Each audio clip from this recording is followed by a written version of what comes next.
Yeah, greetings, people. Doc Martin, criminologist, educator, social commentator, and creative arts practitioner here. Welcome to the Roadman's Guide, a podcast chat show about life and issues from the ends, aka the inner city, the road, or just the streets. And you know something? Despite the bad press, negative labeling, distorted myths, and inaccurate portrayals, people in the end survive, live normal lives, and contribute to the betterment of our community. This is down to positive, strong-willed and self-determined individuals, groups and organisations who work tirelessly to make the community a better place, where there's hope, optimism and, more importantly, a sense of belonging. The Roadman's Guide is about giving a platform to those individuals who can voice the concerns, give us insights, pass on the wisdom and offer solutions to the complex nature of life in the ends. But more importantly, the Roadman's Guide is about the community, for the community. So get involved, come onto the show and talk, become a listener, as well as giving us some feedback to shape, guide and improve what we do.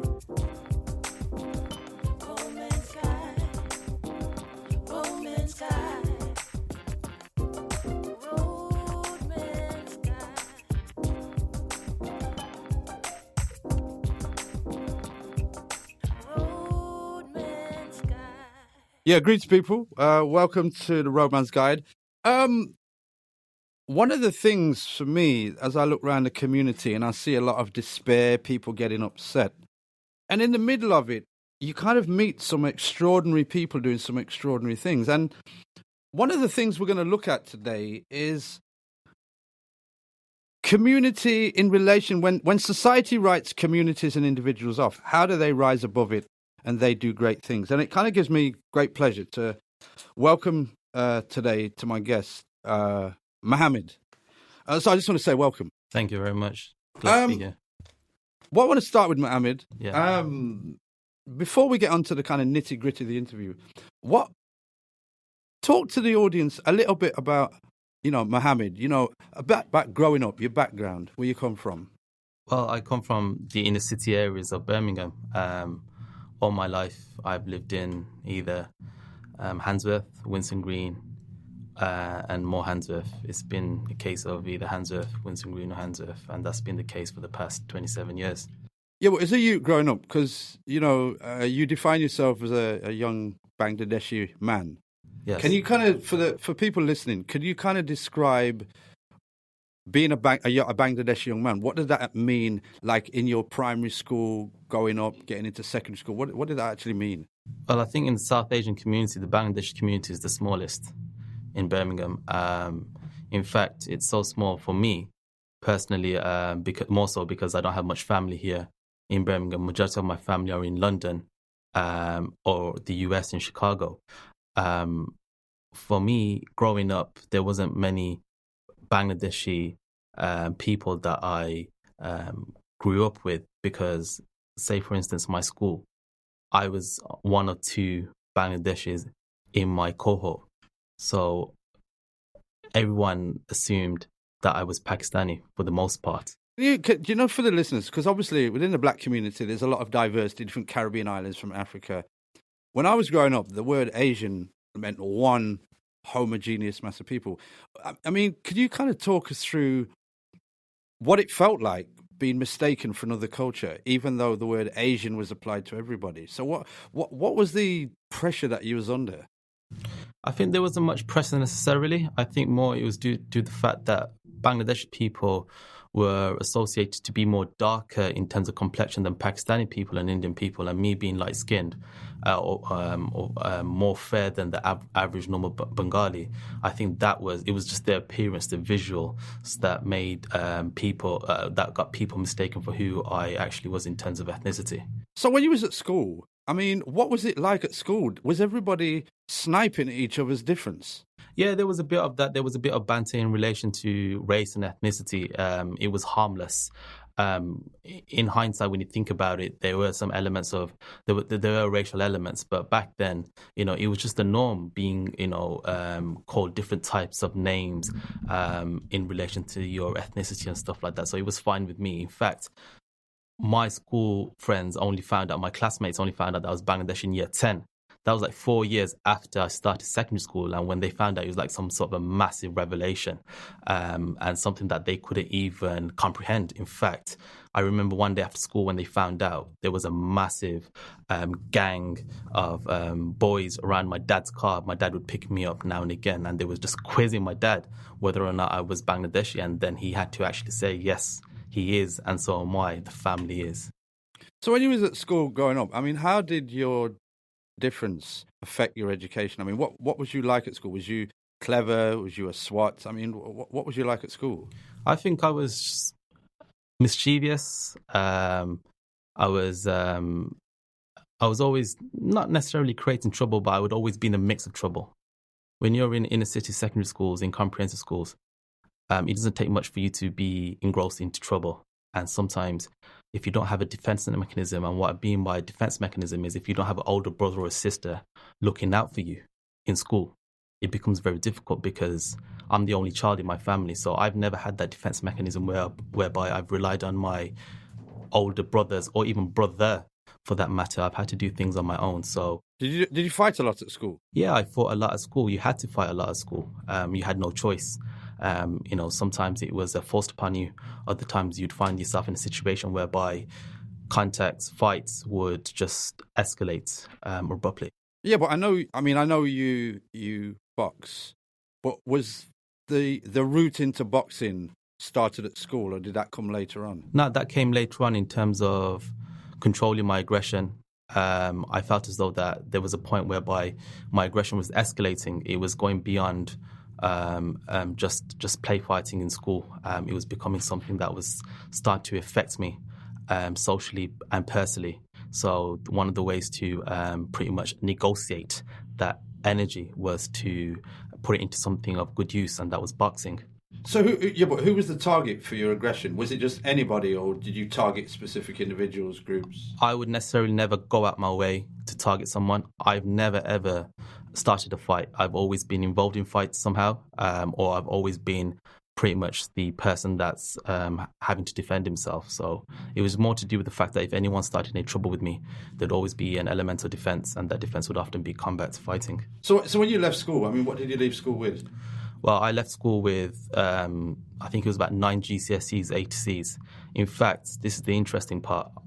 To this day, I consider the biggest academic achievement to be my GCSEs, because only 14% of my my class cohort got their GCSEs. So out of 200 students, something like 32 only got their GCSEs. So when you left school and you got this qualification and you're 16, 17, I mean, when you looked at life, you left school, you may have been angry, you got these qualifications. I mean, what did life look like at the age of 16, 17? In comparison to others, if I'm honest, life looked good, because majority of my friends, those that I associated with, didn't necessarily pass the GCSE. So what happened was immediately you lost contact with them because you're in a different environment now. You're in a college environment. Or for those that went to sixth form, you're in a sixth form environment. So immediately I lost contact with a lot of people. Did you go to college then? I went to college, yes. What did you study? I studied sciences. All sciences, and my passion was science. In fact, the BTEC, which is a vocational course that I chose in my GCSEs, was also science. So I continued with that. But by the time I finished the course, although I got good grades, I was just sick and tired of science, and I just moved on to forensic computing as an undergraduate degree. Whilst you were studying there, where was you at emotionally? I mean, what I'm saying is, did the anger disappear? Or did it just be more measured and controlled? The anger didn't necessarily disappear. It was just more controlled because I was still in the same environment that I've pretty much I pretty much was for the past 10 years, which was Winson Green. And Winson Green is a very active, lucrative, expansive and potentially violent area when it comes to gangland and organised criminality. So although I wasn't necessarily directly involved in gangland and organised criminality, indirectly I was, because by default and design I was living there in that area, which made it difficult for me to avoid some of the things that I saw and witnessed and experienced. How did that affect you though? It affected me a great amount. In the initial stages, when you start becoming independent, when you start going out to places on your own and coming back on your own, because you'd always feel vulnerable. I always felt vulnerable. And like I said to you, I was never involved in any crew, gang associations or anything like that. You know, you can call me a one-man army in that respect. I never sided with a particular fraternity. So I was always on my own in that respect. And, you know, with self comes vulnerability to a certain extent. Did you ever feel did you feel the education that you was pursuing was to get a job, or did you feel to get you out of looking at all of these things you were seeing every day? See, the thing is, I never took education that seriously until I started my master's qualification. Education for me was something to just please and appease my parents, if I'm honest with you. Education for me was something that I enjoyed as opposed to struggled to do. I pretty much enjoyed going to college, school, college, but it's, you know, it wasn't something that I thought to myself, oh, I'm going to need in the future. No one ever told me that education was that important, apart from my parents, really. But in terms of the tipping point, because you made that distinction between, it wasn't till the masters that you felt incentivized. So what was the tipping point moment that you suddenly said, this is going to be important, and that was just what I did? I think the tipping point was hindsight, reflection, really, a bit of reflexivity. When I started pretty much speaking to people, associating myself with people, I realized that everything centered around education. Education was integral for people. Some people didn't have education. That's why they were struggling in certain jobs, in dead-end jobs that they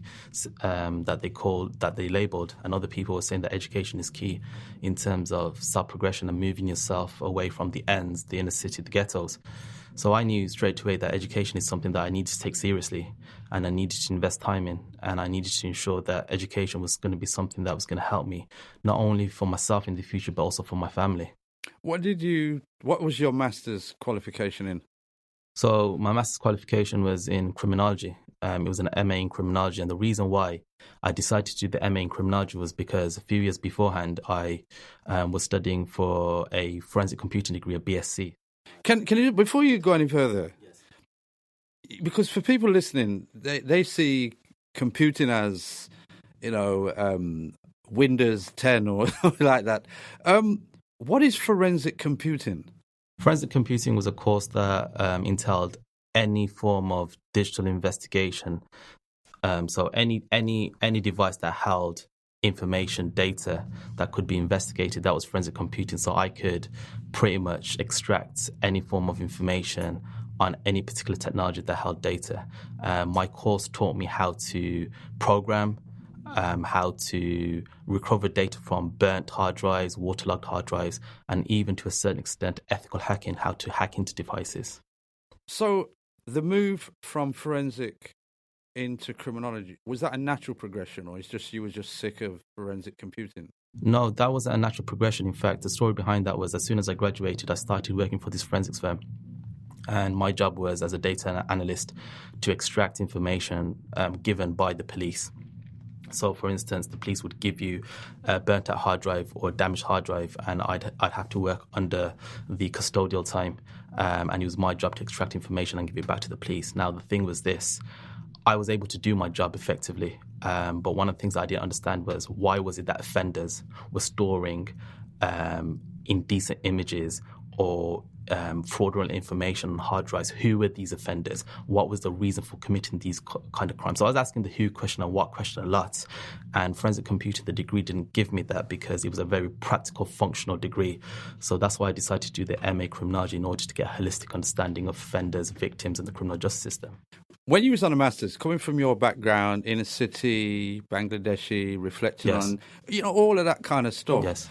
Landing on a master's, what was your initial feelings about studying at that level, coming from your background? It was very intense. It was very, what's the word I'm looking for? Challenging as well, because before then, if I'm honest with you, I never needed to read any books. my college education was based on lab exercises because it was all sciences. My degree was about lab exercises and practicals because it was about computing. For the first time, I needed to read books. That was quite challenging. And it was also quite intimidating because the people in my cohort, because masters tends to have a very small cohort, a very concentrated degree. It's a very concentrated degree. So I was, in a pool of individuals that were from criminal justice backgrounds. I had detective chief inspectors in my class. I had private investigators. So I